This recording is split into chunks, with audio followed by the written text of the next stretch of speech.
I want to tell you about my mother's hands, not in a sentimental way. I'm not doing this to make you cry, and I am not asking for your sympathy. I am telling you because her hands are where this story actually begins.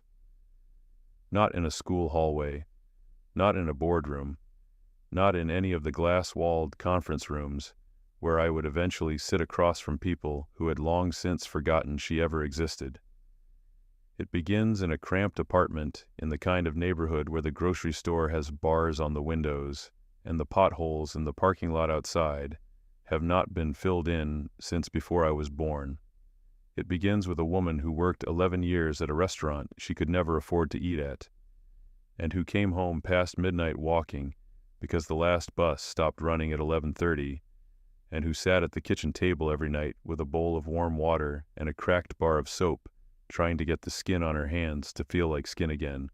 I was 9 years old the first time. I really looked at them. I had seen her hands every day of my life, the way you see something so constantly that your eyes stop registering it as information. But one evening, we were sitting together at the kitchen table doing my homework. Multiplication tables, or maybe it was long division, I can't remember which.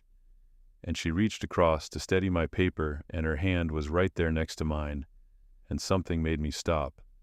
I looked at it the way you look at something when you're finally paying attention.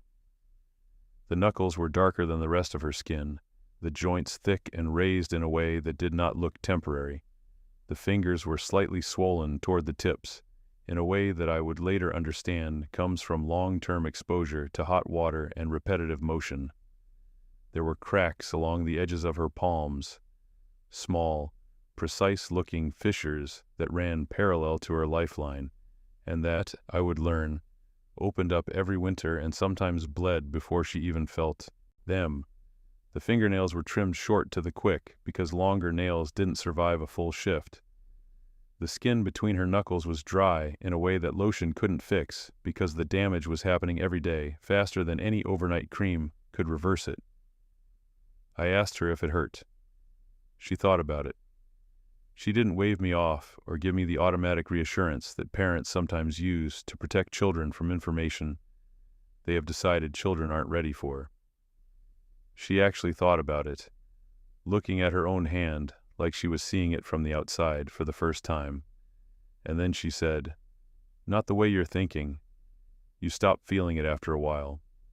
What hurts is when you stop moving long enough to notice you've been hurting the whole time." I was 9 years old and I did not know what to do with that, but I wrote it down.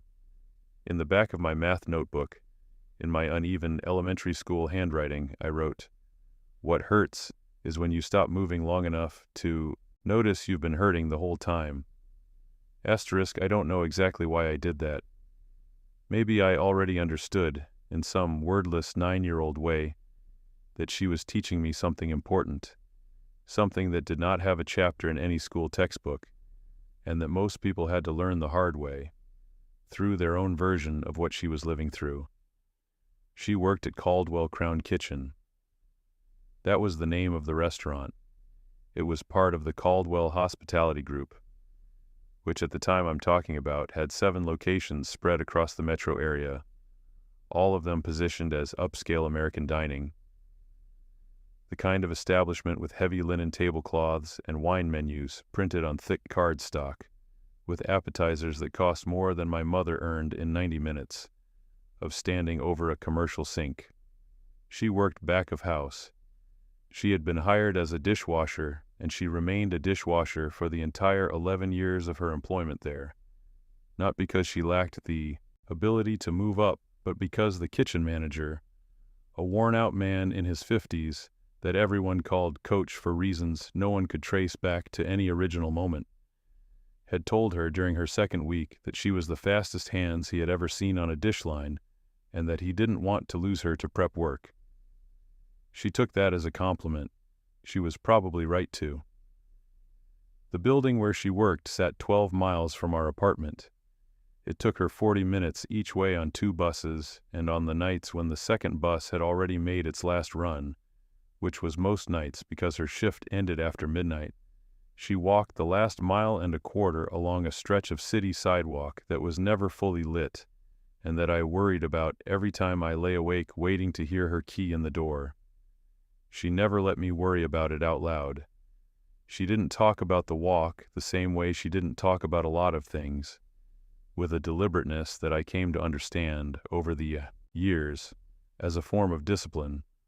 She had decided that certain categories of difficulty were not going to enter the apartment with her. The walk was one of them. Our apartment was on the 3rd floor of a building managed by a man named Callum, who fixed things slowly and argued about every request, but who was, underneath all of that, basically decent in the way that certain people are decent when they've stopped having the energy for anything else.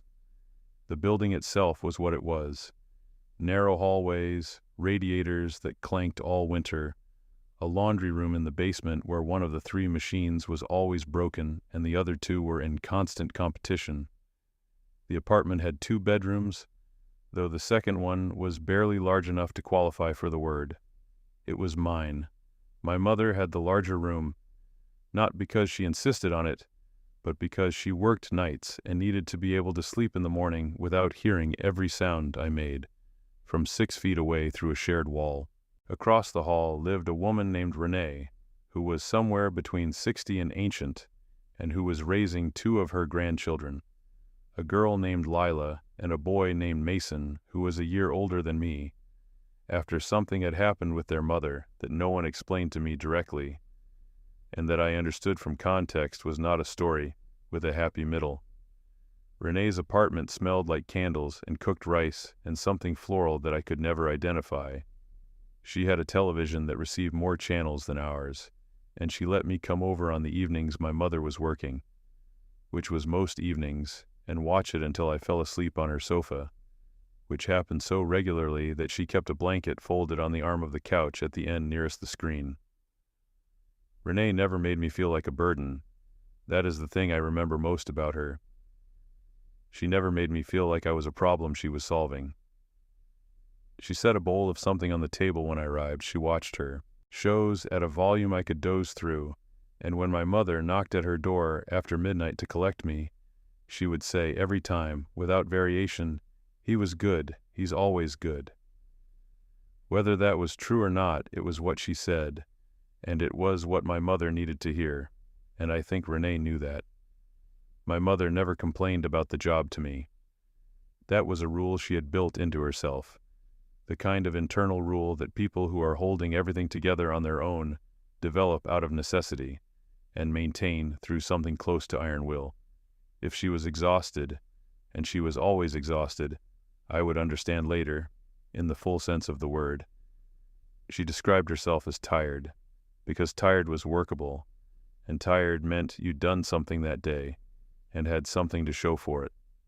If the work was humiliating in ways she hadn't told me about, and it sometimes was, I would learn the details of a few of them much later from a woman named Fernanda who worked front of house and who was one of the only people in that building who had ever treated my mother with consistent dignity.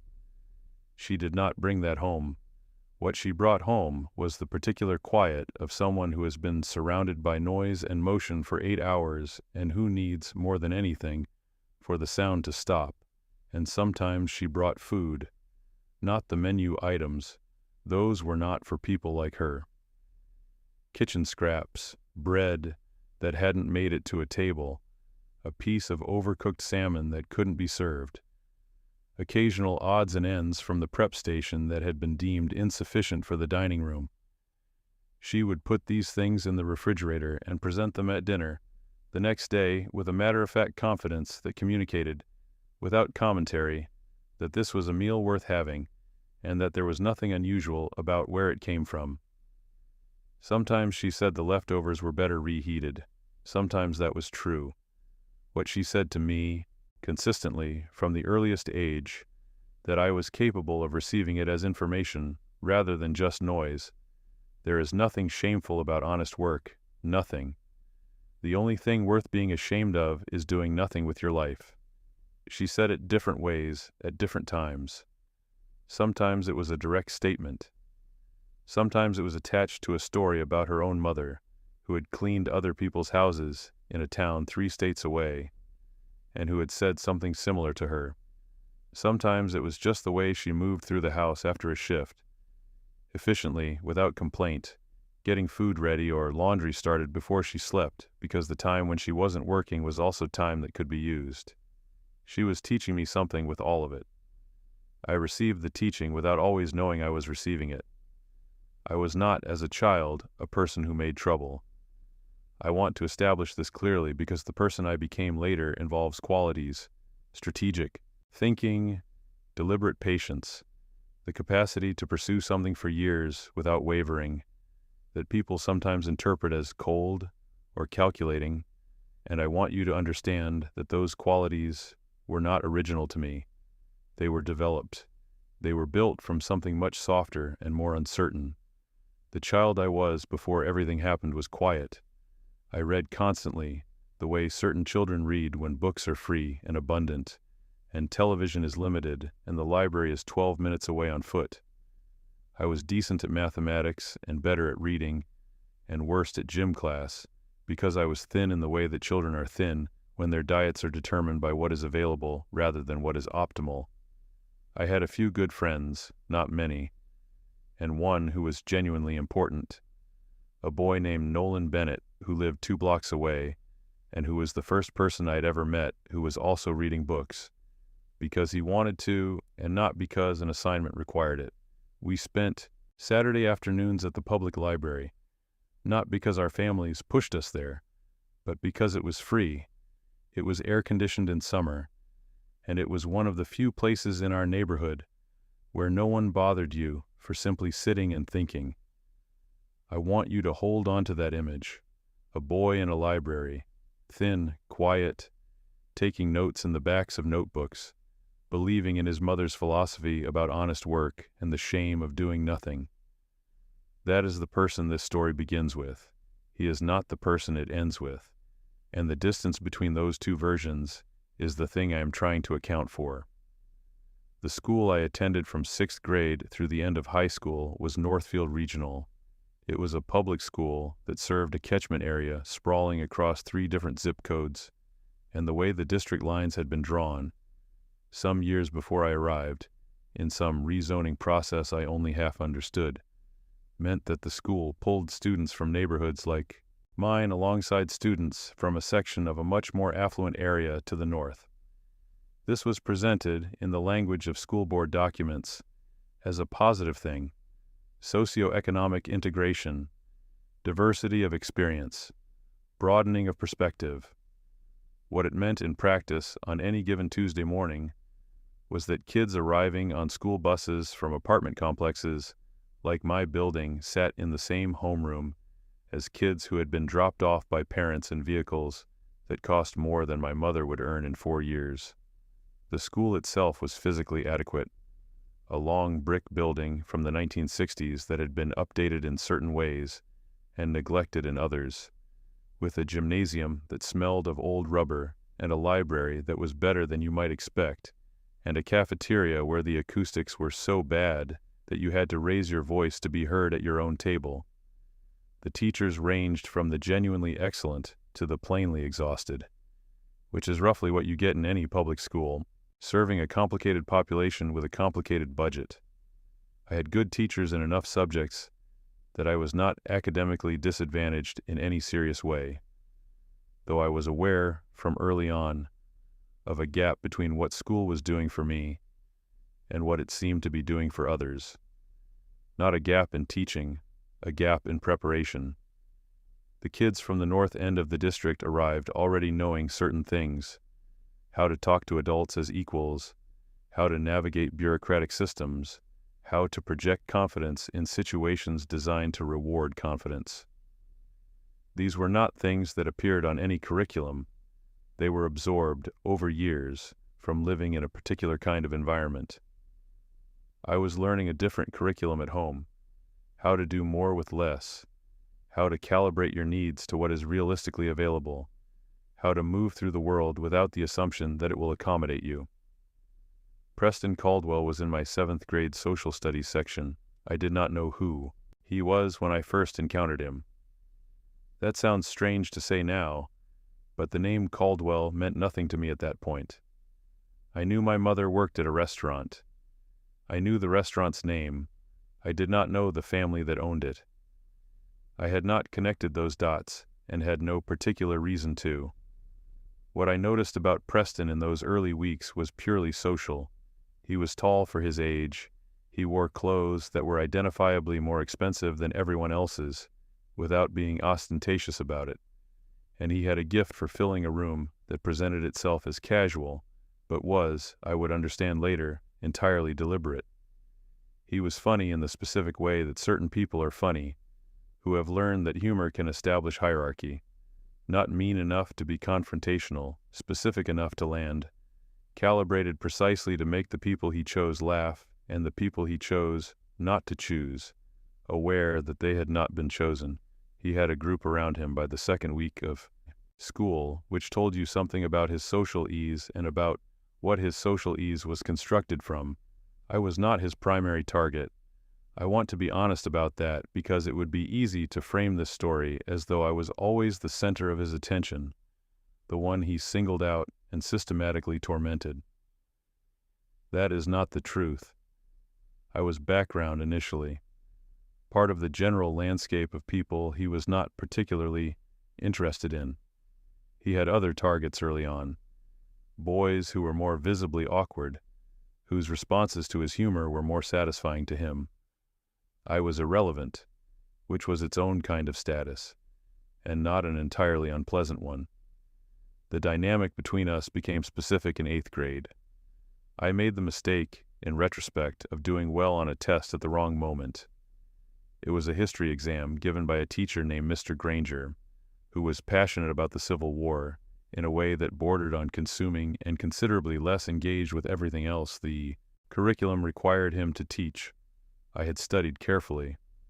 Studying was one of the few things I was genuinely good at, and I was good at it partly because it cost nothing, and partly because I understood, in the way children of parents who sacrifice understand it before they have the vocabulary for it, that my mother's 11 years at a commercial sink were, among other things, a down payment on my ability to sit at a desk and pay attention.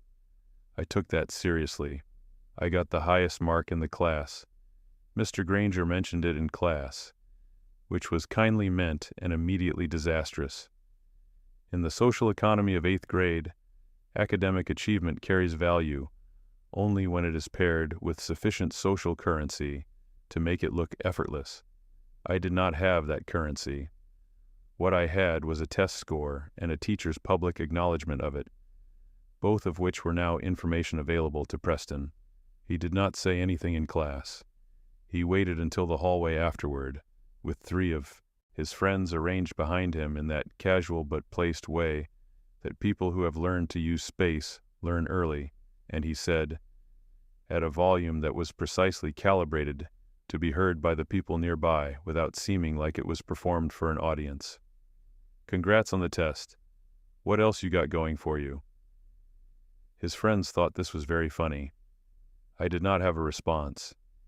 Not because I was stupid. I could think of several responses, but because I was smart enough to understand that any response would be used. Clever would be called pretentious. Emotional would confirm whatever story he was already telling about me. Direct anger would give him exactly what he wanted. Silence looked like defeat. There was no good move in that hallway in that moment, and I knew it, and stood there knowing it, which was its own particular kind of torture. And then I turned and walked away, and the laughter came up behind me like weather. That evening I told my mother about it at dinner. She listened without interrupting, which was her way.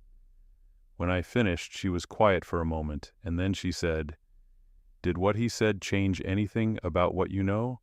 I said no. She said, "Then it changed nothing."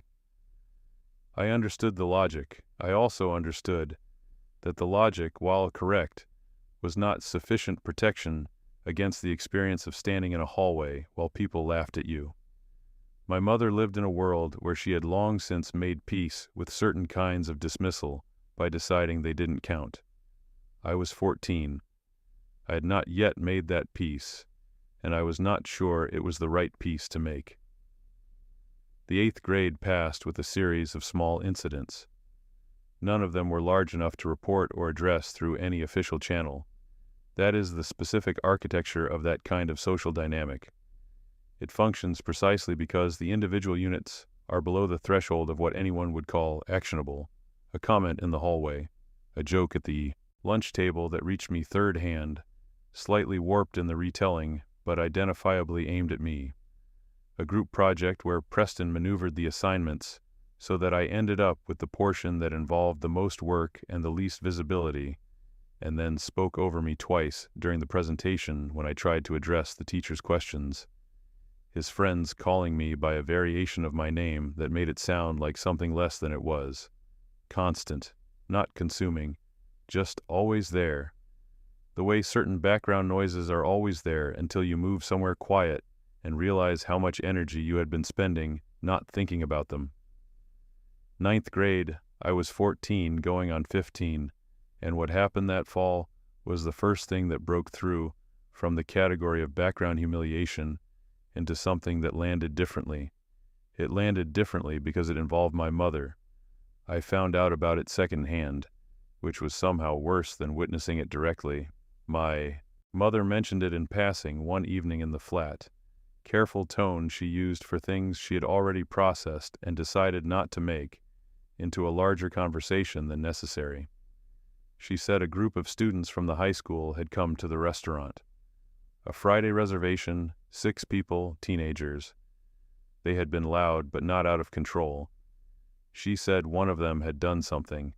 Done something, I repeated. She paused in the specific way she paused when she was deciding how much information I should receive.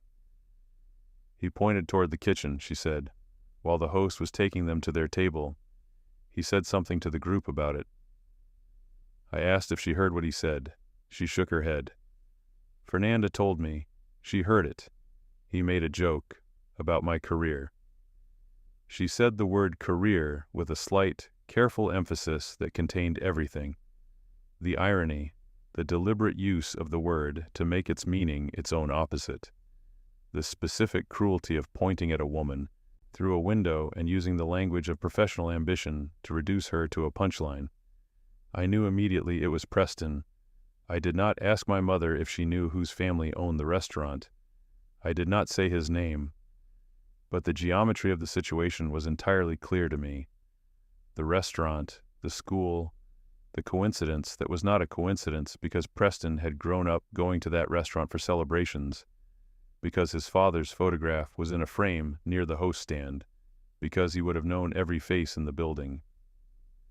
I want to try to describe what I felt sitting across from my mother at that table. It was not a simple emotion.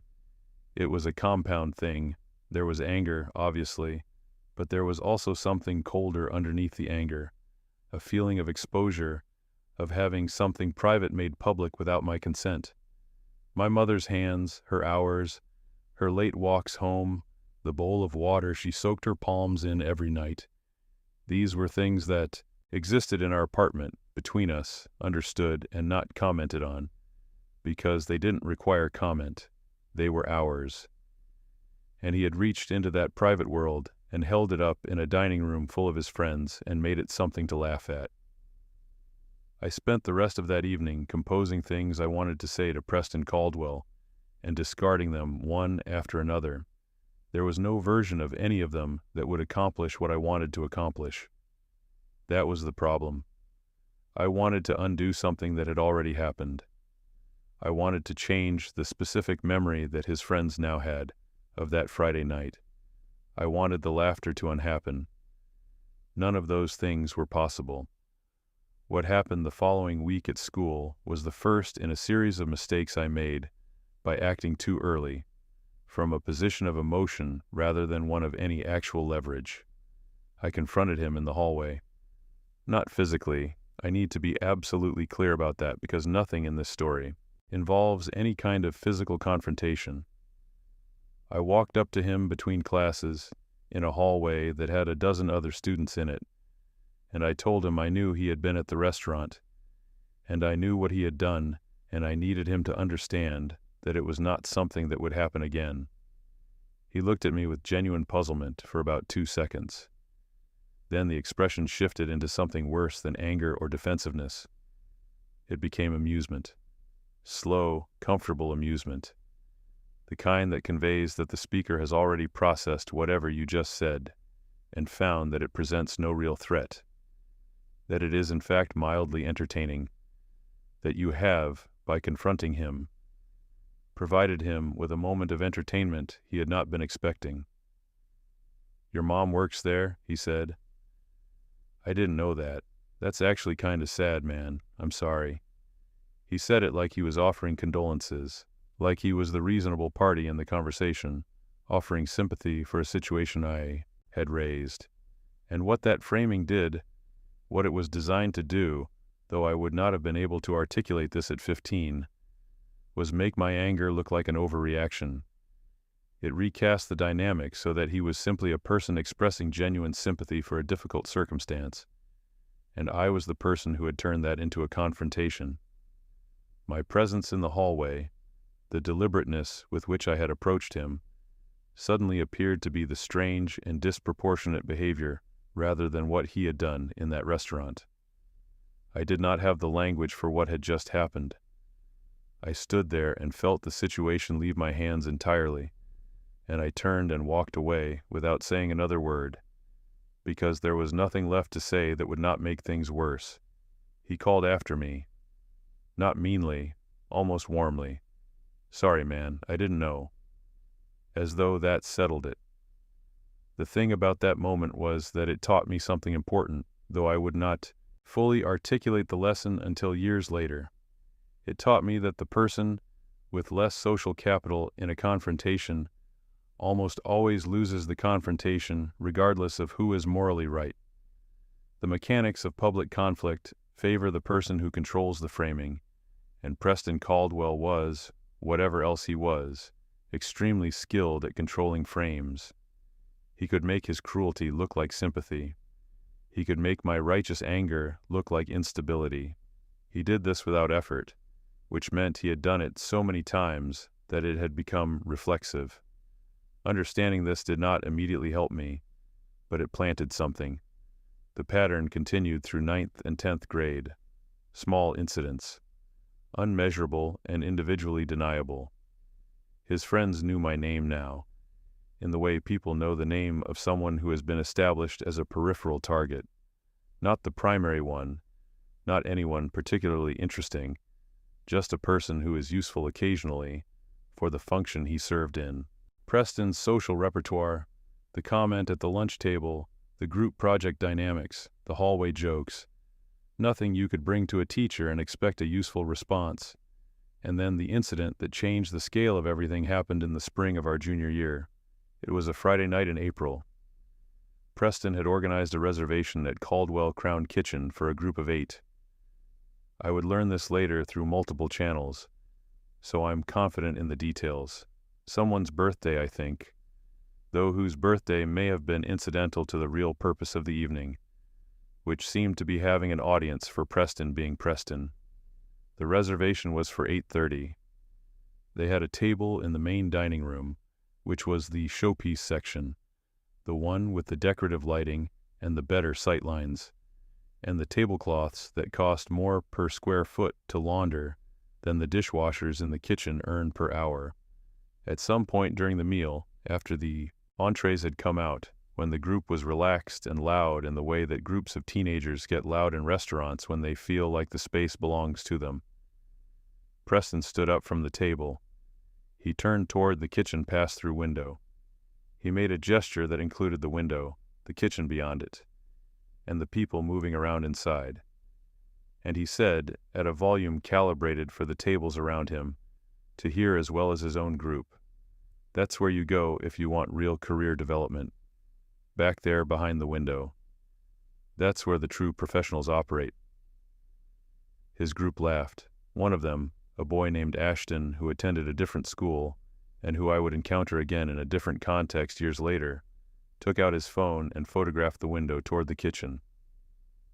My mother was at the sink. She didn't see it, but Fernanda saw it, and the floor supervisor saw it, and the manager on duty, a man who had worked for the Caldwell Group for 6 years, and who, I would learn during a completely different investigation several years later, had been passed over for promotion 3 times and had long since made his peace with looking away from things that were inconvenient, did absolutely nothing. I found out 3 days later. Fernanda had my mother's number and called on her day off and told her, gently, carefully, the way a person tells another person something they know will hurt, but that they feel obligated to communicate. My mother was in the kitchen when she took the call. I was in my room doing homework. I heard her voice change, not dramatically, just by a fraction of a degree, in the register that I had spent years learning to read, and I put down my pencil. She told me after she hung up. Same flat, careful voice. Same economy of words. She told me what had happened and what had been said, and that there had been a photograph taken, and then she put the phone down on the counter and stood there for a moment, looking at the wall. I was 17. I was so angry that I felt it physically, the way you feel something that is too large for the container you're keeping it in. I went to my room. I opened my laptop. I wrote 6 different versions of a message to send to Preston, through social media, through email, through anything, and deleted all of them one after another because Nolan, when I called him that night, said, "There is nothing you can do right now that won't make things worse for you." I knew he was right. I hated with a very specific and exhausting hatred that he was right. What I did instead was begin paying very close attention to everything I had previously been only half watching: the restaurant, the Caldwell family, the way the group operated, the things I could observe from publicly available information. It was not yet a plan. It was more like the earliest stages of a question forming. 4 months after that Friday night, the Caldwell Hospitality Group began a company-wide restructuring. I would understand what this meant much later, once I had the professional knowledge to decode it. They had overextended. 3 new locations in 18 months had strained both capital and management capacity beyond what the company could sustain without cutting somewhere. What restructuring means when you are the company carrying it out is that you use the language of optimization and strategic realignment. What it means if you work in the kitchen is that you start checking the schedule for your name and holding your breath every week until you see it still there. My mother was terminated in October of my senior year. She received a sealed envelope at the end of a shift, handed to her by the kitchen manager with the specific awkwardness of someone delivering a message they did not compose and would prefer not to be associated with. The envelope contained a letter on company letterhead citing violation of internal standards as the basis for termination, effective immediately. Her building access card would be deactivated by the next morning. She should collect any personal belongings before she left. There was a human resources contact number for questions. She found out on a Tuesday. She did not call me at school. She walked home, let herself into the apartment, sat down at the kitchen table, and read the letter several times. When I came home, she was sitting at the table in the posture she adopted when she was doing something that required precision, straight-backed, hands folded in front of her. The letter was on the table between her hands. She had refolded it so many times that the creases were deep and worn soft. I read it. The violation of internal standards language was the entirety of the justification. No specific incident, no documentation, no reference to a performance review, or a warning or a conversation, or any of the procedural steps that a fair termination process would involve. Just the phrase, with nothing underneath it. A blank check written in legal language, waiting for whoever read it to fill in their own understanding of what it meant. "We can fight this," I said. She looked at me. The look she gave me was one of the most complex I had ever seen on her face. Love and sorrow, and something that was not quite hopelessness, but was close enough to it that the distinction didn't matter much in practical terms. She said, "With what?" That was the question. With whose time, with whose money, with whose legal expertise, whose access to the systems that exist ostensibly for exactly this purpose, protecting workers from precisely this kind of arbitrary termination, but which are built in ways that assume the person seeking protection already has certain resources before they can begin. We tried. I want to be clear that we tried, because the trying mattered and because the failure of it was instructive in ways that shaped everything I did afterward. We went to a legal aid clinic that operated out of a church community center, not far from our apartment. We were seen by a lawyer named Denise Stratmore, who came in on Tuesdays on a pro bono basis and who was, when I met her, in her early 40s, precise and careful in her speech, with the manner of someone who has had to learn how to tell people things they don't want to hear, and has developed a certain gentleness in the delivery without sacrificing the accuracy of the information. She reviewed the termination letter. She reviewed the employment contract my mother had signed 11 years earlier. She had kept a copy in a folder in the back of her closet, which I did not know until she went looking for it, which told me something about the part of her that had always suspected it might be needed someday. Denise Stratmore spent a long time with both documents. She made several notes. She asked my mother a series of questions about the employment relationship, about any warnings or performance, discussions she could recall, about the restructuring she had been aware of, about the conversation she'd had with the kitchen manager in the weeks before the termination. She listened to all of it. Then she looked at both documents again, and she told us what she had found. The employment contract contained an arbitration clause. Any dispute related to the employment relationship would be routed into a private arbitration process, which meant that my mother would not be able to bring a case in court. The arbitration process had a filing fee. The arbitration firm named in the contract was one that the Caldwell Group used regularly, which created structural dynamics. Not corruption, she was careful to say, but structural dynamics that disadvantaged claimants who arrived without legal representation. The internal standards language was broad enough in the employment handbook that the company had substantial legitimate latitude to invoke it without citing a specific incident. The restructuring provided context that made the termination temporally coherent, even if it was not the stated reason. The combination of all of these factors meant that pursuing this through available channels would cost more in time, money, and emotional resources than the realistic probability of success warranted. She was sorry. She said so. It was clearly genuine. My mother thanked her, folded the letter once more, put it in her purse, and we took the bus home. We rode in silence for most of it. My mother was looking out the window at the street going past. At some point she said, without turning from the window, "When you go to college, study something that teaches you how these things work, not law, something that teaches you where the money goes and how the machines run." I didn't say anything. I was 18 years old, and I was carrying something that felt, at that moment, like it might be too heavy to put down and too heavy to keep carrying, and I didn't have any words available that were adequate to the situation. 3 days later, I made what was, in retrospect, the most expensive mistake I would make in this whole arc. I went to find Preston. I am not proud of this. I am telling it because the story is not honest without it. I was 18 and I was furious, and I had nowhere to put the fury except into motion, and the only motion that felt available was confrontation, and so I found him after school in the parking lot, where he and his group gathered at the end of the day, and I walked up to him in front of 4 of his friends, including Ashton, and I said, "His father's company had fired my mother illegally, I had documentation, and I was going to make sure the right people knew about it."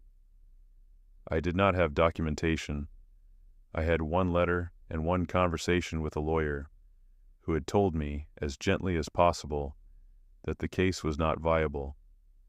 Preston looked at me in the same way he always looked at me when I stepped into his sightline, with that slow, comfortable, completely unruffled amusement. He said, "That's between her and HR, man. Nothing to do with me." I said, "Your father owns the company." He said, "Yeah, he owns a lot of things." And then he turned back to his friends, not even dramatically, not with finality or with a parting line designed for impact. He just turned back, picked up the conversation he'd been having when I appeared, and the group rearranged itself around him, and the conversation continued, and I was simply no longer a relevant factor in the scene. I stood there for a moment, long enough to register, fully and completely, that my presence had registered as nothing, not a threat, not even a person worth the dignity of a complete dismissal. Just a brief interruption in a conversation that was already more interesting than I was. Then I walked home. The walk took 45 minutes. I needed every minute of it. That night I sat in my room. My mother was asleep because she had a job interview at a laundry service at 6 in the morning and was fighting to get ahead of what had just happened to her. And I cried. I am including this because it is true, and because the story is not honest if I sand it down. I was 18 years old, and I had run into the specific, dense, immovable reality of what power actually is, and I had understood for the first time, in a visceral, physical way, that anger is not leverage. That being right does not matter, without the means to make your rightness matter to anyone who doesn't already agree with you. That the parking lot confrontation had not only failed to accomplish anything, but had actively confirmed, in front of witnesses, that I was someone who could be dismissed without consequence. I cried for a while, then I stopped. Then I sat in the dark with one specific thought, which I have turned over in my hands so many times in the years since that it is smooth now, worn into its essential shape. What would it take to understand this system? Well enough to use it? Not to fight it from outside, not to storm it or expose it from a distance, to understand it from the inside, the way you understand something when you have built it yourself. I fell asleep holding that question. It was the most useful thing I had held in months. I graduated from Northfield Regional in May. There was a ceremony. My mother came in the good dress she reserved for significant occasions, and held my face in both her hands before we went in, and looked at me for a long time without speaking, which was enough. We took photographs. I shook hands with people. I collected a diploma. Then we went home. I had been accepted to the state university on a partial scholarship, with financial aid filling most of the remaining gap. I deferred enrollment for 1 year, took a full-time job at a regional distribution center, and spent 11 months doing the arithmetic of the gap between what the financial package covered and what a year of college would actually cost, and closing it hour by hour and shift by shift. It is not interesting work, doing inventory in a large warehouse, but it is not meaningless either, and it was during that year that I began to understand, at the level of physical experience rather than theory, how supply chains actually function, the timing dependencies, the vendor relationships, the downstream effects of any single node failing at the wrong moment. I was not yet thinking of this as information I would use professionally. I was just paying attention, the way my mother had taught me to pay attention, to how the machine around me actually worked. My mother found steady employment during that year. She had decided, definitively, and without making a performance of the decision, that she was done with restaurants. She said this to me once. She did not elaborate. I did not ask her to. She found work with a commercial cleaning company, cleaning office buildings on a contract schedule, less money per hour than the restaurant had paid, but fixed hours, predictable scheduling, no exposure to the kind of management dynamics that had governed her previous 11 years. She said the quiet was better. I believed her. I started at the State University the following September. My chosen program was Supply Chain Management and Operational Strategy. Nolan, when I told him, wanted to know why I wasn't going into law. Denise Stratmore, when I wrote her a letter to thank her and to tell her where I was going, wrote back to say she hoped I would consider a path where I could help people facing the situations my mother had faced. My mother said nothing, and I did not explain to her, at that point, exactly what I was planning, because I was not certain myself that it was a plan rather than simply a direction. The choice made sense to me in a way that I had difficulty articulating to others, but that was, internally, completely coherent. The structural advantage Denise Stratmore had described, the arbitration clause, the contract language, the termination categories, was not primarily legal. The legal language was the visible layer. Underneath it was operational, the way the company was structured, the vendor relationships it depended on, the internal processes that made it function. The power to build those structures was also the power to understand them from the inside. And understanding from the inside was, I had come to believe, the only kind of understanding that would eventually be useful. The first 2 years of university were difficult in the specific ways that college is difficult for people who arrive without the infrastructure that certain students carry invisibly. Not the academic content. I could handle the academic content, and in some courses I exceeded it.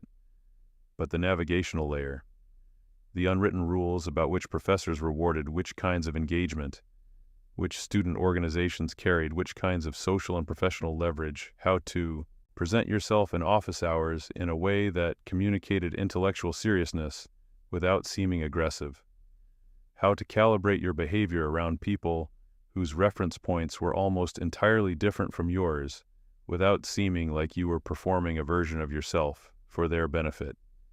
These things took time to learn. I made mistakes. I said the wrong thing in the wrong tone in a seminar once, and spent 2 weeks regrowing a relationship with a professor that had briefly gone cold. I misjudged a group project dynamic and ended up carrying more than my share of a deliverable, because I didn't yet know how to assert distribution of labor without creating conflict. There was also the money.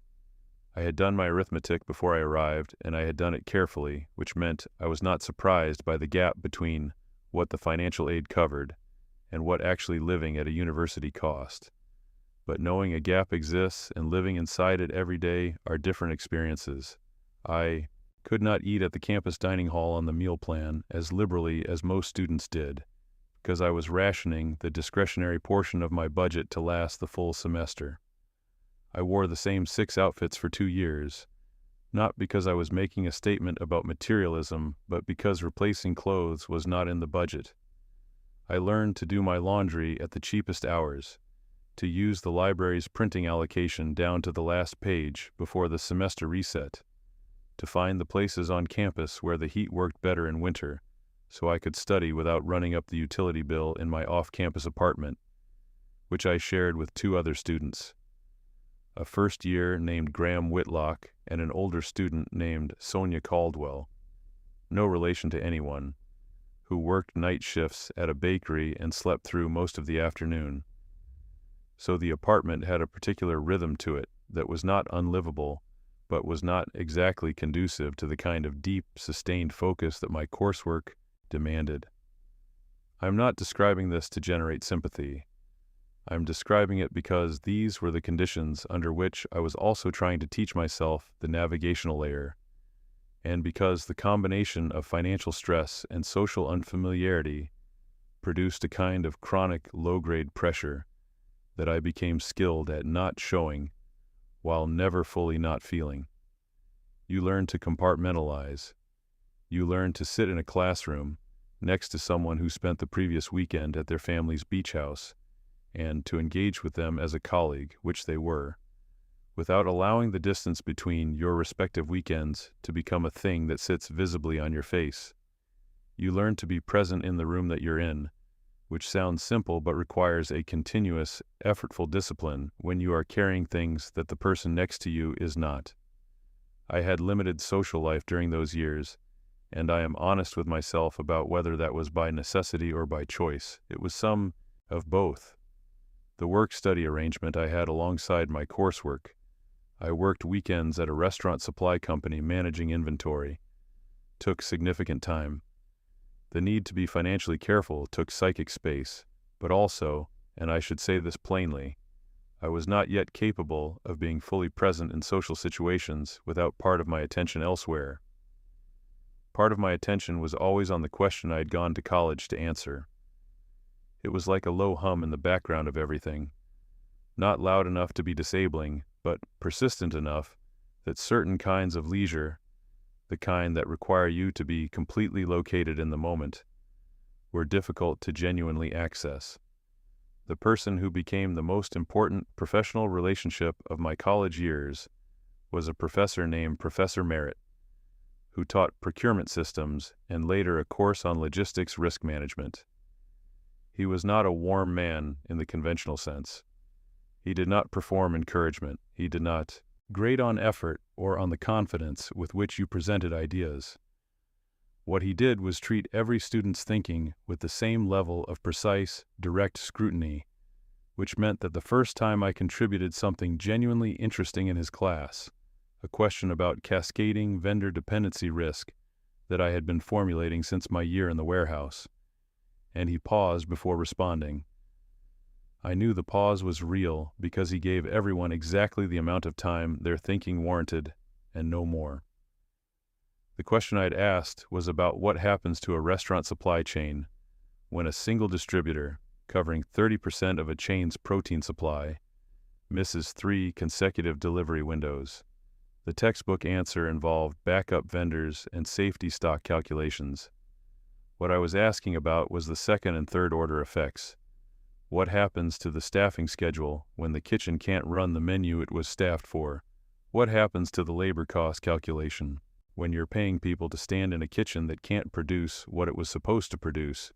And what happens to the vendor relationship itself when the chain responds to the delivery failures in ways that the distributor interprets as hostile, which accelerates the deterioration of the relationship rather than stabilizing it?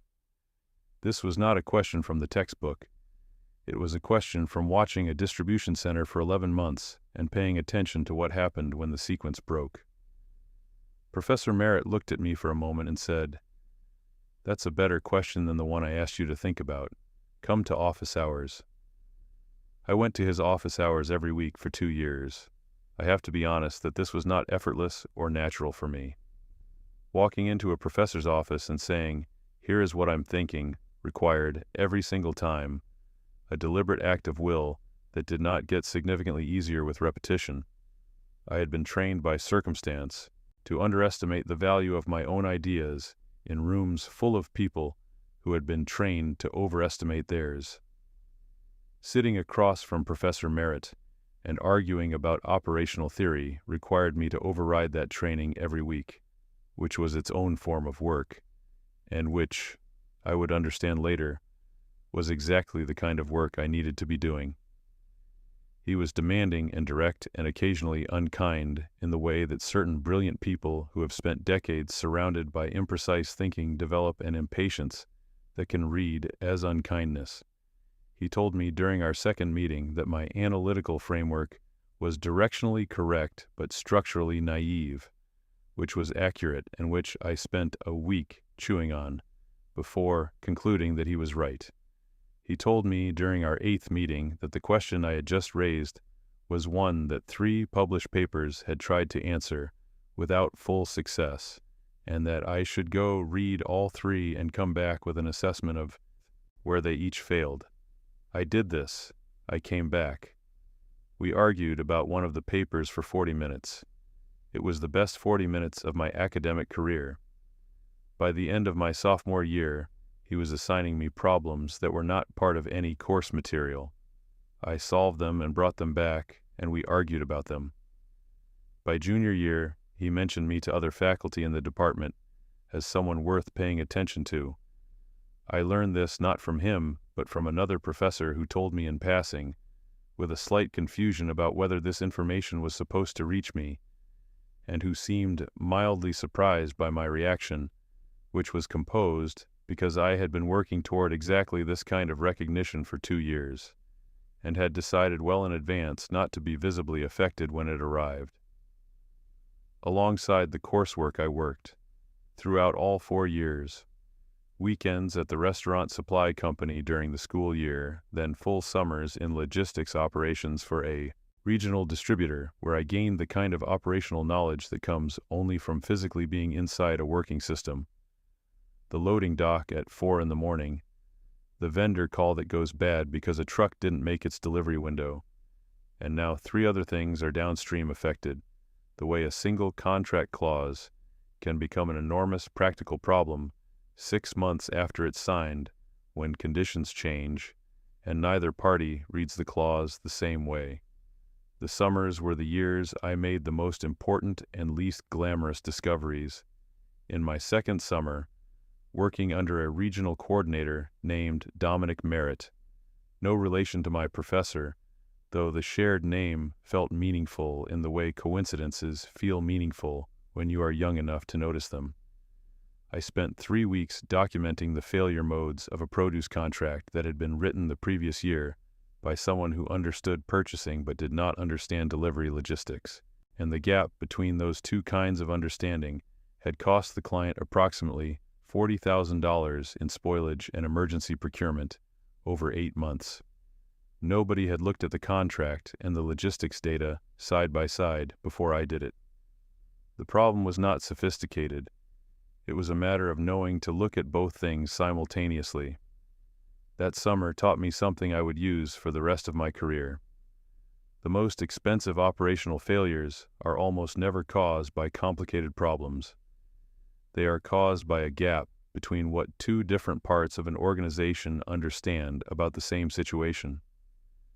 The vendor's operations team and the client's purchasing team had each understood their own part of the contract correctly.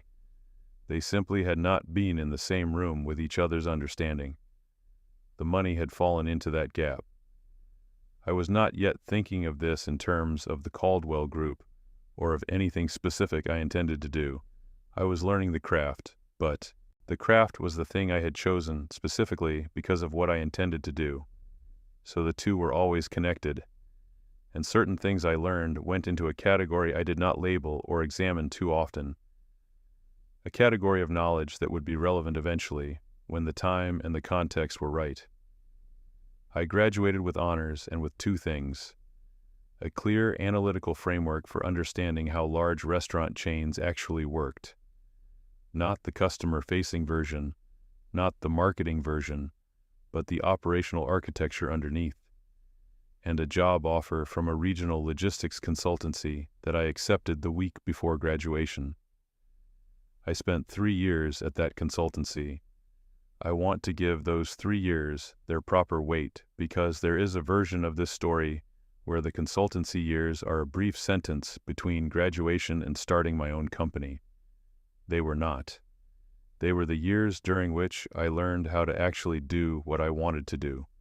Not in theory, but in practice, in real engagements with real clients who had real problems that required not just analytical frameworks, but the ability to build trust with people who were skeptical of outside advisors, to communicate complex operational assessments in ways that led to decisions rather than defensiveness, and to understand the difference between being right about a diagnosis and being useful in solving it. The consultancy was led by a man named Reed Davenport, who had spent 15 years at a national firm before starting his own practice. Reed was the kind of person who taught by demonstrating and then stepping back. He would take me into a client meeting, run the first half of it the way it needed to be run, and then hand me the second half in a way that communicated both confidence and observation.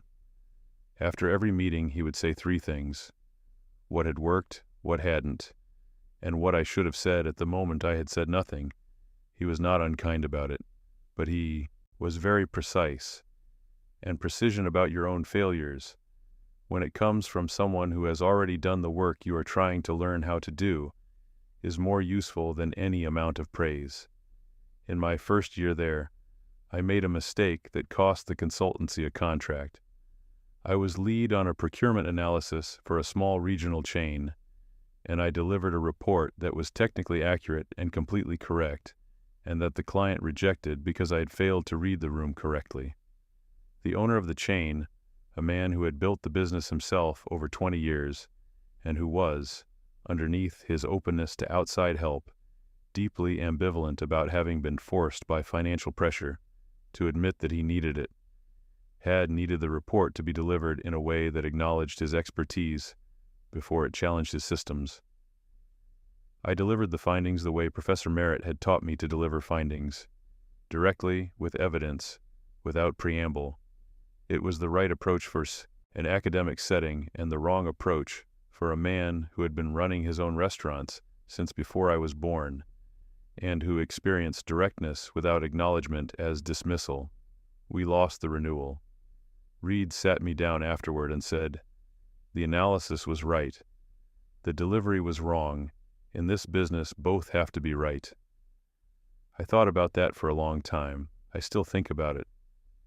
By my third year, I was leading engagements independently and had developed a specific reputation within the regional restaurant sector as someone who understood both the operational and the human dimensions of supply chain failure. I had also, during these 3 years, been tracking the Caldwell Hospitality Group through public channels, not obsessively, not as a project, but as a matter of professional awareness. I knew the industry. The Caldwell Group was a significant player in my region. Monitoring their expansion and their operational signals was simply part of knowing the landscape. What I saw, reading the trade press and the public financial information, and the vendor relationship signals available to anyone paying close enough attention, was a company that had outgrown its management infrastructure. The expansion had been fast, 4 new locations in 3 years, and the operational systems that had worked adequately at 7 locations were showing strain at 11. The vendor renegotiations that had been reported in the industry press twice in 2 years were a signal. When a chain of that size has to renegotiate vendor terms, that frequently it usually means that the procurement relationships are not stable, and unstable procurement relationships reflect something wrong in the underlying operational architecture.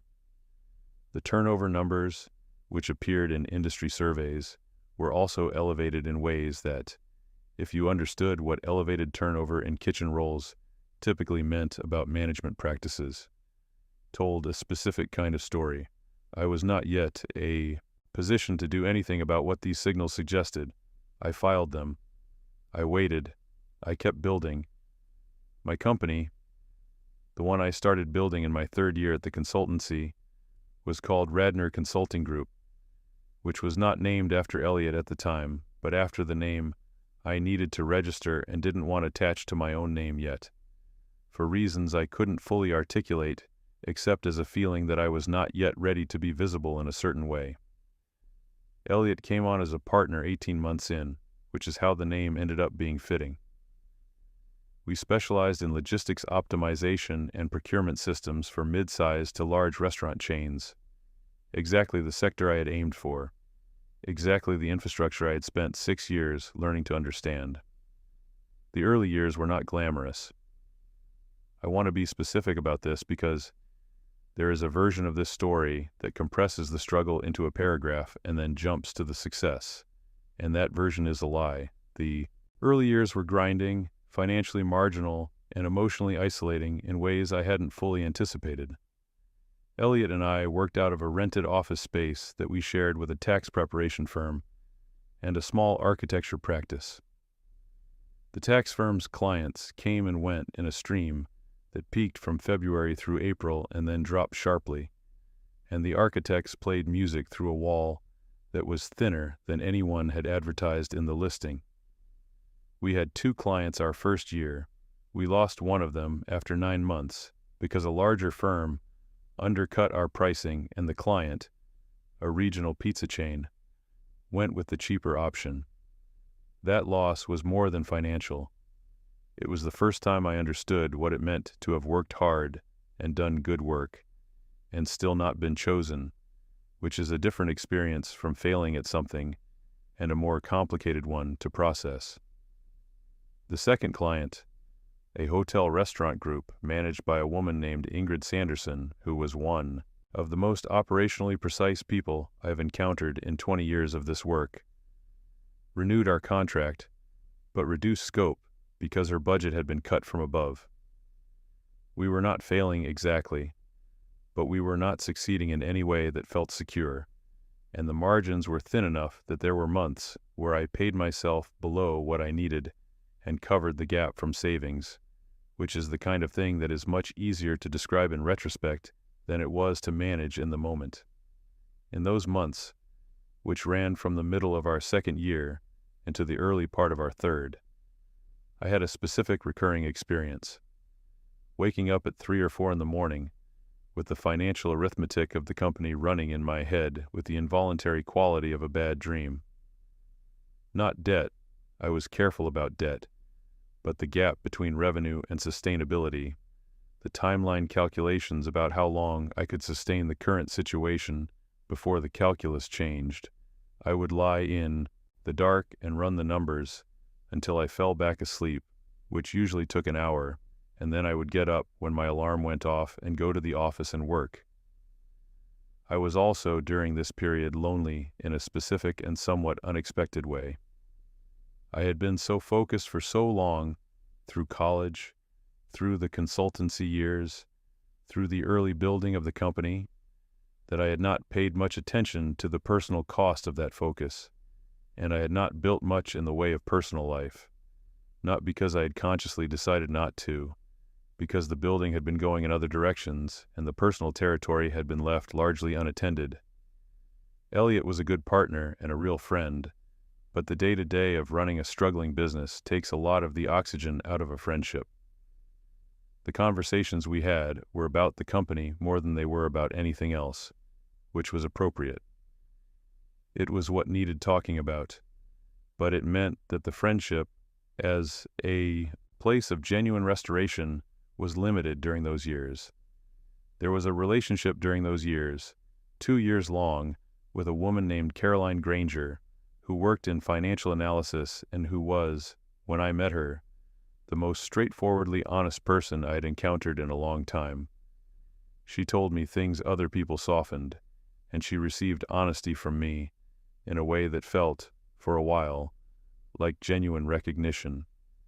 She ended the relationship after 2 years, and what she said when she ended it was, "I can't figure out whether you're building a business or building a monument, and I'm not sure you can tell the difference." She left. She was not wrong. I did not have anything useful to say in response to her not being wrong, which told me something I did not want to know about how far I had gotten from the kind of presence that another person could actually reach. The call came when I was 31. Radnor Consulting Group had, by that point, established a real presence in the regional restaurant sector. 4 active clients, a team of 8, a reputation as specialists in operational restructuring for mid-sized restaurant chains that was strong enough to generate referrals from existing clients, which is the only kind of reputation that matters. Before the call came, in the months leading up to it, in the years leading up to it, I had continued building the picture of the Caldwell Group from every source available to me. Public filings, industry surveys, trade press coverage, conversations at industry events with people who had worked with or adjacent to the group in various capacities. What I had assembled by the time I was 31 was a detailed understanding of a company that had grown significantly while the operational and management infrastructure that was supposed to support that growth had not kept pace. They were now at 12 locations. The expansion had happened in 2 phases. The original 7 locations from when I was in high school, plus a push of 4 new locations in the period when I was building the consultancy, plus 1 more acquisition the previous year of a smaller concept that they had absorbed into the brand. 12 locations is not enormous in the restaurant industry. There are chains with hundreds, but 12 is a number at which the informal management practices that work at 7 begin to show their inadequacy. At 7 locations, a hands-on owner can be present enough to compensate for systemic gaps. At 12, that compensation is no longer physically possible, and the gaps begin to generate consequences that show up in the data. The vendor renegotiations I had tracked through the trade press, 2 rounds in 3 years, told me the procurement relationships were unstable. Unstable procurement relationships, in my experience, almost always reflect a failure at the contract management level. Either the original contracts were poorly structured or the oversight of vendor performance had been inadequate, or both. The turnover numbers were also telling. Kitchen staff turnover at a rate significantly above the industry average, which in a sector where turnover is already high, meant something was happening in the working environment. High turnover is expensive. The cost of recruiting, onboarding, and getting a new kitchen employee to full productivity is real and measurable. But companies accept high turnover when they believe the alternative costs more.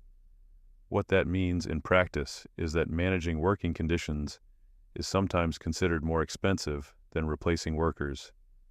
Understanding that logic is part of understanding what had happened to my mother.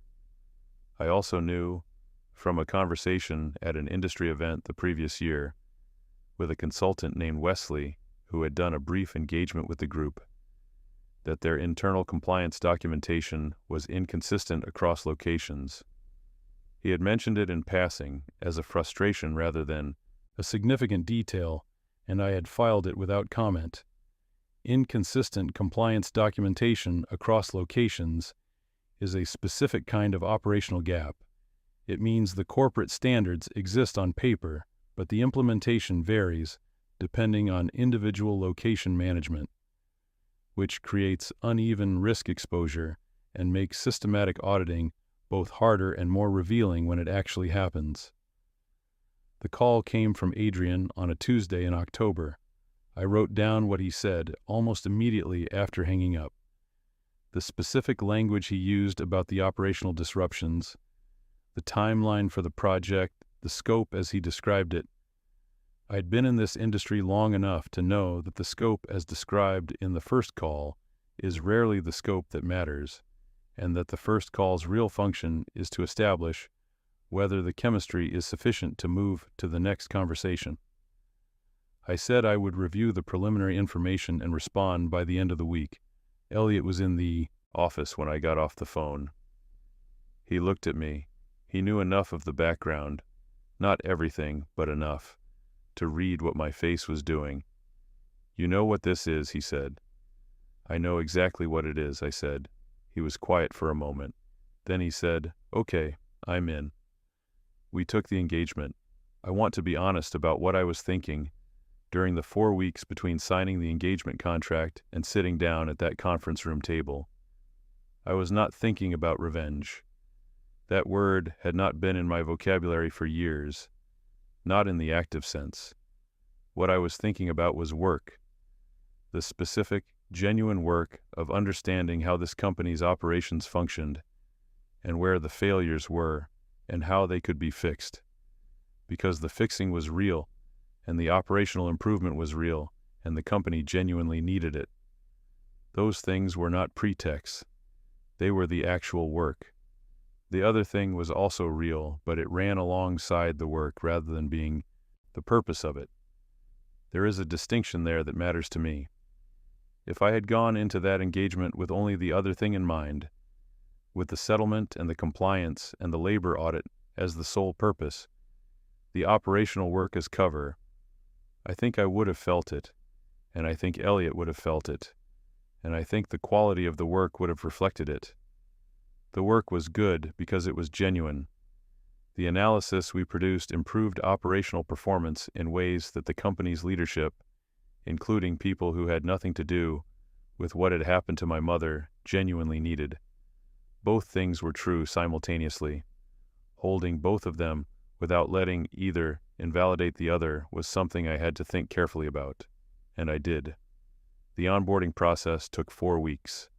We conducted interviews throughout the management structure: operations leads, floor managers, procurement staff, the HR director, regional supervisors for the location clusters. We reviewed every significant vendor contract. We analyzed 24 months of delivery performance data, inventory cost data, and staffing data.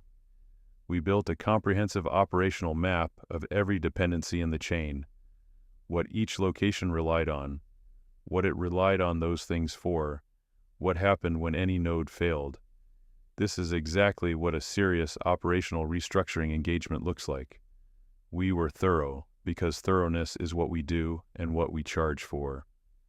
We were also thorough because I knew that what the full operational picture would show, if it showed what I had reason to believe it would show, needed to be documented completely and irrefutably. Labor analysis is a standard component of restaurant operational restructuring, not because it is interesting from a pure logistics perspective, but because labor is a core operational variable. How you staff, how you schedule, how you handle turnover, how you process HR events, all of these affect cost, structures, delivery coordination, and operational continuity in measurable ways. A complete operational picture requires the labor picture. We were contracted to develop a complete operational picture. This was not a pretext, it was simply true. What the labor picture showed was a pattern.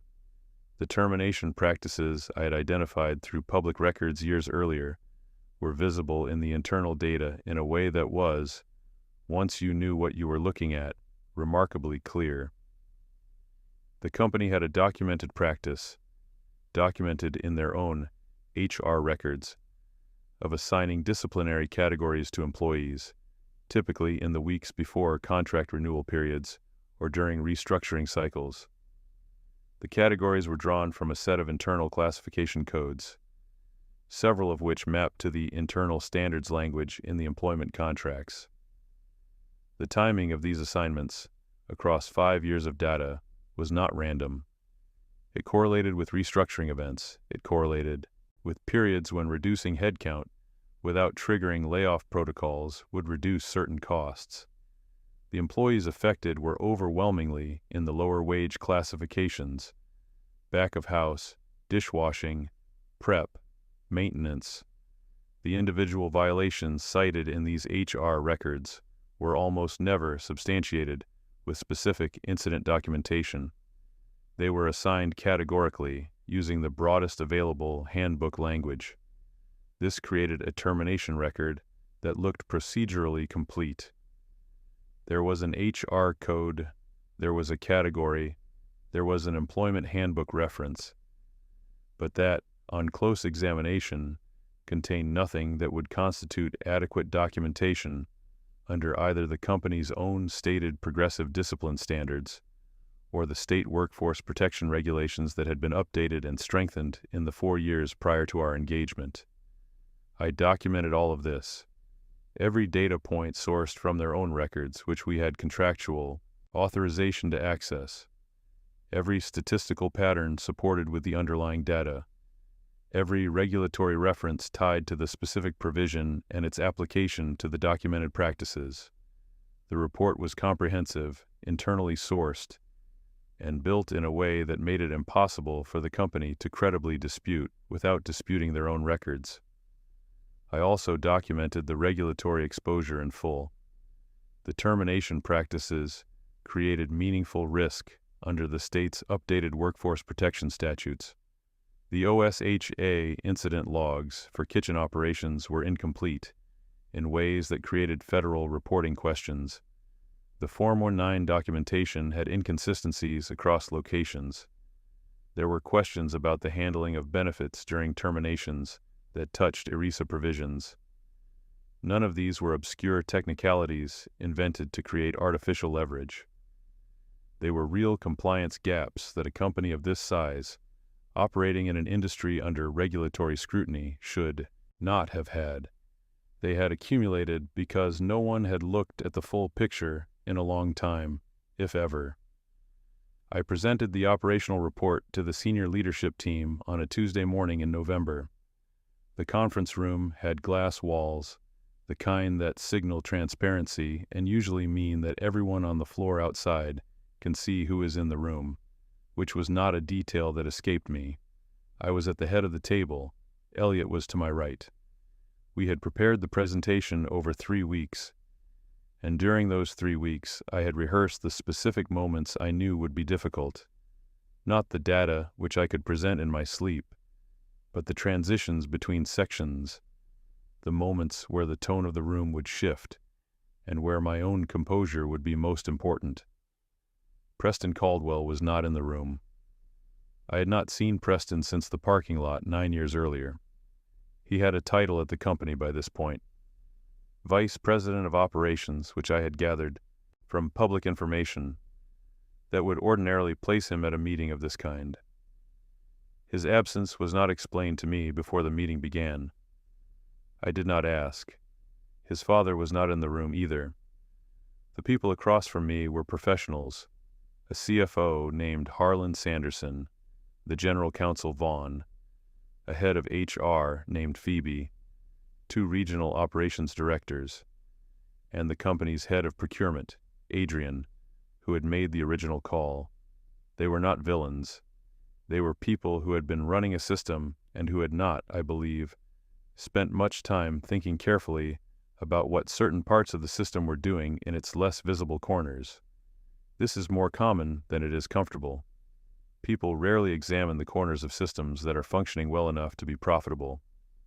I walked through the operational analysis first, the full procurement restructuring plan, vendor consolidation recommendations, the timeline for renegotiating the primary contracts, the service level agreement language that needed to change, the internal approval process for procurement decisions that was creating delays at the location level, the delivery coordination improvements, a revised scheduling protocol that would reduce delivery windows, reduce holding costs, and reduce the number of emergency procurement events that had been costing the company money at a rate that, annualized, was more than the cost of the entire restructuring engagement.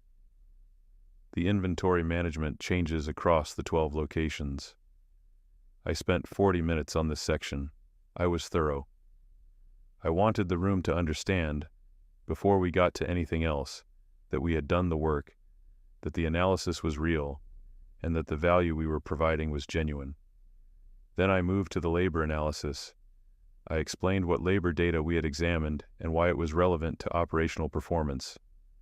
I presented the turnover analysis first, the costs of current turnover rates, the ways in which those rates could be reduced by changes to scheduling practices and management consistency, the downstream operational effects. This was the conventional part of the analysis, the part that any competent operational consultant would include, and it landed without resistance. Then I moved to the termination data. Vaughn began to interrupt approximately 4 slides in. He said the labor history was outside the scope of a logistics engagement. I held up one hand, not a dramatic gesture, just a pause, and said, "I need to finish this section before we discuss it. The regulatory context is going to be material to how you understand the options available to you." He sat back. He let me finish. I walked through the pattern in the termination data carefully, systematically, without editorializing. The coding categories, the timing correlations, the documentation gaps, the regulatory exposure, each point sourced to the company's own records, which we had contractual authorization to access, or to publicly available regulatory standards. I did not raise my voice. I did not gesture toward the history of it or explain what motivated me to look this carefully at this particular piece of the analysis. I presented it as the professional analysis it was. Because it was. The room had a particular quality of silence when I concluded, the kind of silence that descends when multiple people are simultaneously running the same calculation and none of them have reached an output yet. Harlan, the CFO, was looking at his hands on the table. Adrian was looking at me. Phoebe was looking at the document in front of her, the report pages we had distributed, with an expression I recognized from one encounter in my own life. The expression of someone who has known, for a long time, that something in their domain is not right, and who has been operating within constraints that prevented them from saying so, and who is now sitting in the room where it is finally being said out loud by someone else. Then I outlined the conditions under which we would move forward with the implementation phase of our engagement. These conditions were framed as contract renewal terms, which Elliot and I had drafted the previous week and had reviewed with our own legal team. I presented them clearly, without rushing, and I let the room take them in. Vaughn said, "This is outside the scope of a logistics engagement." I said, "It's in the contract renewal terms you haven't signed yet. You can choose not to sign. You can also have the conversation with your state labor agency and your federal compliance contacts without the benefit of having proactively addressed these issues, and figure out how to restructure your operations without us, which is why you called us in October." A silence. The CFO said, "If we don't sign, what happens to the analysis you've done?" I said, "We conclude the current engagement phase and submit the full analysis report, which we are contractually obligated to do, regardless of whether we continue to implementation. The report goes to the leadership team as specified in our original contract. What you do with it is your decision." Vaughn understood immediately what that meant. He was a good general counsel. He leaned back and looked at the ceiling for a long moment. Then Phoebe, who had not spoken since the meeting began, said, quietly, almost to herself, but in a room quiet enough that everyone heard it, "These numbers have been in our system for 3 years. Nobody responded to that, but it sat in the room. I said we would give them a week to review with their board. On the way out of the building in the elevator, Elliot said, 'That was very controlled.' I said, 'I've been preparing for that conversation for more than a decade.' He looked at the elevator doors and didn't say anything else, which was the right response. The week was 3 days. Vaughn called me on Thursday afternoon to say the board had reviewed the renewal terms and agreed to move forward. He said it efficiently and with minimal elaboration, which told me he had been instructed to communicate agreement and nothing more. I thanked him and said we would have the implementation schedule ready by Monday. The implementation took 6 months in full. The independent labor audit was conducted by a firm I recommended. Tristan Hollowell's operation, which I knew from 3 years of industry crossover to be rigorous and thorough, and to have no relationship with the Caldwell Group that would compromise the independence of the process. They went through 5 years of termination records across all 12 locations. They identified 72 terminations that had used the relevant classification codes. Of those 72, they flagged 37 for closer review based on the timing patterns and documentation gaps. Of the 37, 12 met the standard for remediation under the new compliance framework the company had agreed to. Insufficient documentation, timing that correlated with restructuring events rather than documented performance issues, and processes that did not meet the updated progressive discipline standards that the revised handbook would require going forward. My mother's termination was one of the 12. I need to be honest about one thing. I had not told my mother about any of this, not a word, through the entire engagement. I want to explain that decision because it is the one that people, when I tell this story, most often respond to with something between discomfort and admiration, and I think both responses are understandable. The reason I said nothing to her is specific. I did not want the outcome to depend on her participation in a process that would require her to relive the termination in front of corporate attorneys and HR professionals.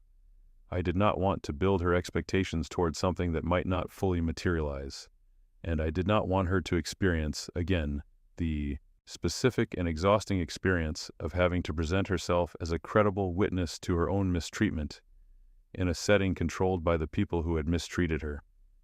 If the audit flagged her case, she would receive the result without having had to perform her injury for anyone's benefit.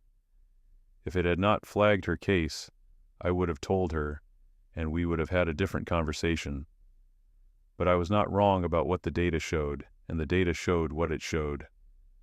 The remediation process was structured as a settlement offer from the Caldwell Hospitality Group to each of the 12 flagged individuals. A letter on company letterhead offering retroactive severance calculated on the basis of their tenure, and the severance formula that should have applied at the time of termination, plus interest. The letter included a statement, brief, corporate in tone, but present, expressing regret for the disruption to their employment relationship. My mother called me on a Saturday morning when she received the letter. I was in my apartment making coffee. She said very directly, "Did you have something to do with this?" I said, "I worked on an operational project for that company. The labor audit was part of the project." A pause. "How long?" she said. "Has this been going on?" I said, "A while." Another pause, then, "Come for dinner." I went that Sunday. She made rice and beans the way she made them when she was trying to take care of someone. Slowly, with the good spices, the way I remembered from childhood. We sat at the same kitchen table where she had folded and refolded that termination letter 9 years earlier. We didn't talk about the money except once, briefly, when I asked if the amount in the letter was adequate, and she said it was more than she had anticipated. And we both understood, without saying so, that the money was not really the subject. Later in the evening, she said, "You became a different person." I said, "I know." She said, "I'm not sure yet if that's good." I said, "I'm not either." That was the most honest conversation I had all year, possibly for several years in either direction. The Worker Protection Program was officially established 6 weeks after the final compliance review. The Caldwell Hospitality Group, as part of the implementation framework, was required to issue a public-facing statement describing the new labor policies. Not a press release exactly, but a formal public document posted to their website and submitted to the relevant regulatory bodies that could be referenced by anyone who needed to reference it. The statement was written in the careful, non-admitting language that corporate communications use when they are required to say something without saying too much. Commitment to workplace excellence, updated standards, ongoing improvement. But the policies it described were real. The grievance procedure was real. The documentation requirements were real. The non-retaliation provision was real and enforceable. Preston Caldwell's name was at the bottom of the document. He had been promoted, sometime in the years I had been building toward this, to Vice President of Operations. It was the role that made sense for him to have, and it was the role that made sense for him to be the one signing the compliance statement, because VP of Operations was the title that would appear on documents like this one. I read the statement on the company's website. I read his name at the bottom. I looked at it for a moment. What I felt was not what I had imagined I would feel during all the years I had spent moving toward this. I had imagined, not often, but sometimes, in the way you imagine things late at night when your guard is down, that there would be something like satisfaction, warm, expansive, clear, the thing you feel when something that has been out of balance for a long time is finally balanced. What I felt instead was completion, quieter, then satisfaction, more precise, the end of a sequence of calculations that had been running for a very long time, arriving at its result. The result was real. That was what I kept coming back to. The result was real. The compensation had been paid. The policies would protect people going forward. 12 individuals who had been wrongly terminated would receive what they should have received at the time. My mother was among them. These were not small outcomes. They were real, and they were concrete, and they would outlast whatever anyone felt about them. But Preston called me in May. He had my name from the company's internal records. I was listed as the lead consultant on the project. And he called my business number on a Tuesday morning. Elliot handed me the phone without saying anything. Preston's voice was exactly as I'd last heard it, 9 years earlier in a parking lot. Comfortable, easy, carrying the specific confidence of someone who has never had to calculate the cost of a phone call before making it. He was gracious.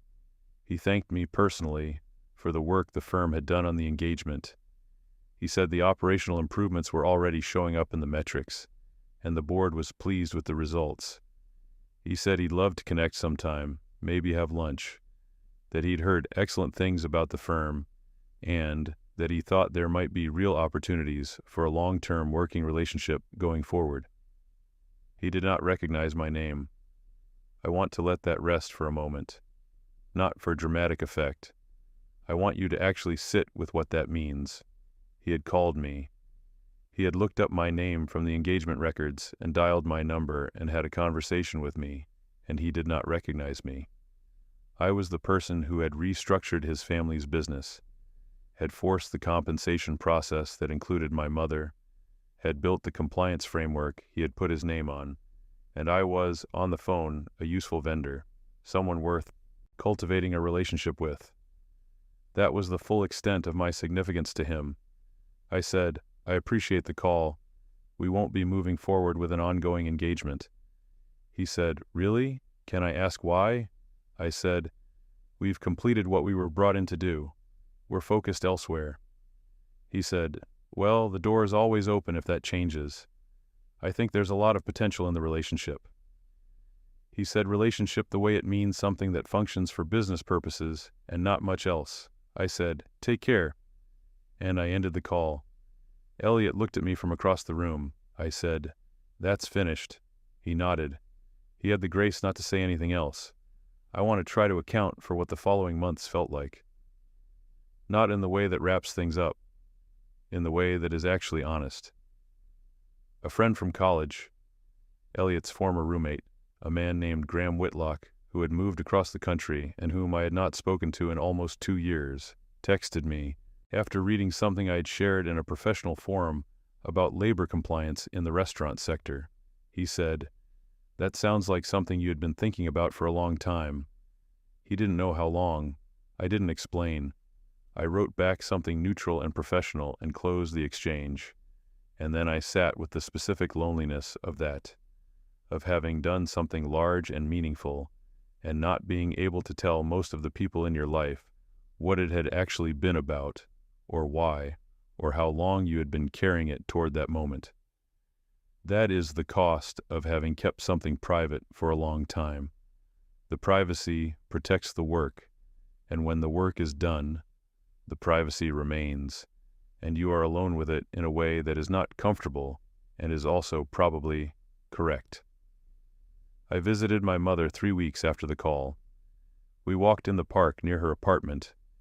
She had moved years before to a smaller place in a quieter neighborhood, a move she had made through her own work and her own budgeting and with no assistance from me or anyone else. She had found her way to a better position at a commercial building management company, a progression she had achieved the same way she achieved everything, steadily, without drama, by being the person who showed up and did what was required, and never gave anyone a reason to doubt her. She had never stopped working. She had never stopped moving. We walked slowly, the way people walk when they are not in a hurry and have enough trust in each other to let the silence between sentences be the right length. It was spring, real spring, the part where the air still has some cool from winter, and the light is the kind that makes everything look slightly newer than it is. She said, "The money from the letter." I said, "Yeah," she said. "I'm going to donate part of it to the legal aid clinic." I looked at her. She said, "The one with the lawyer on Tuesdays, Denise." I said, "That's a good idea." She said, "I thought so." We walked for a while. The trees were full. A small child was being walked by a large dog in the direction we were coming from, or possibly the dog was being walked by the child. It was difficult to tell. My mother smiled at them. Then she said, "I want to ask you something." I said, "Joyce, go ahead." She said, "Was it worth it?" I knew what she was asking, not whether the outcomes were worth it. She knew what I knew about the outcomes, which was that they were real and meaningful, and that the people who had been wronged had received something, even if not everything.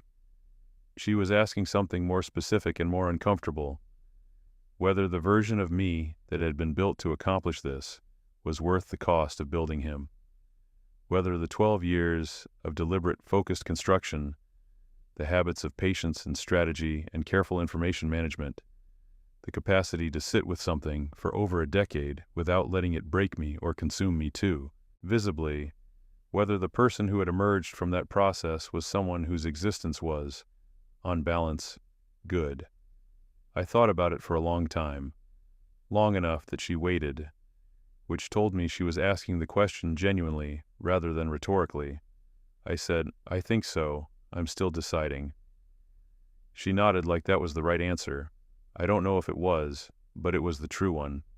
Here is what I know now, from the distance of more than a year since the engagement closed. I know that the result was real.